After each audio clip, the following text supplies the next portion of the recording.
Alright, I watched Mission Impossible The Final Reckoning, so let's talk about it. Tom Cruise has done it again. This is the 8th movie in this franchise, and it's still amazing. All the stunts that he does in this movie, once again, I'm just like, how can you do all these? And I will say that this movie handles the drama as well as the comedy very well. There are moments where people are laughing and it's not trying to be funny, but it's funny. And there are moments where it's just white knuckling and you're just like, oh my goodness, what's going to happen? And as a final movie to this franchise, also they call it, I thought they did a really good job concluding it. And I would say this movie is 2 hours and 50 minutes long, almost 3 hours. I would say that it didn't feel as long as I thought it would be. But all that being said, I would still say that this is not my favorite one in this franchise. The first quarter or so of the movie is a bunch of exposition, a bunch of talking, a bunch of setup, which makes sense, but it can feel quite slow. And I'll say that Gabriel, our villain here, since Dead Reckoning, he's just uninteresting.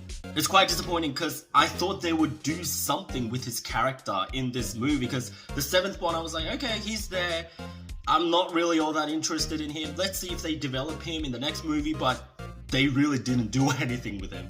The threat, the actual threat and the danger, that was creepy. The entity, that thing was really creepy, but Gabriel, not so much. And while I thought the last half an hour of this movie was very intense, suspenseful, dramatic, emotional, it still reminded me of another movie in this franchise. I'm not gonna say what movie it is, but it just felt exactly like that final 20 minutes of that movie.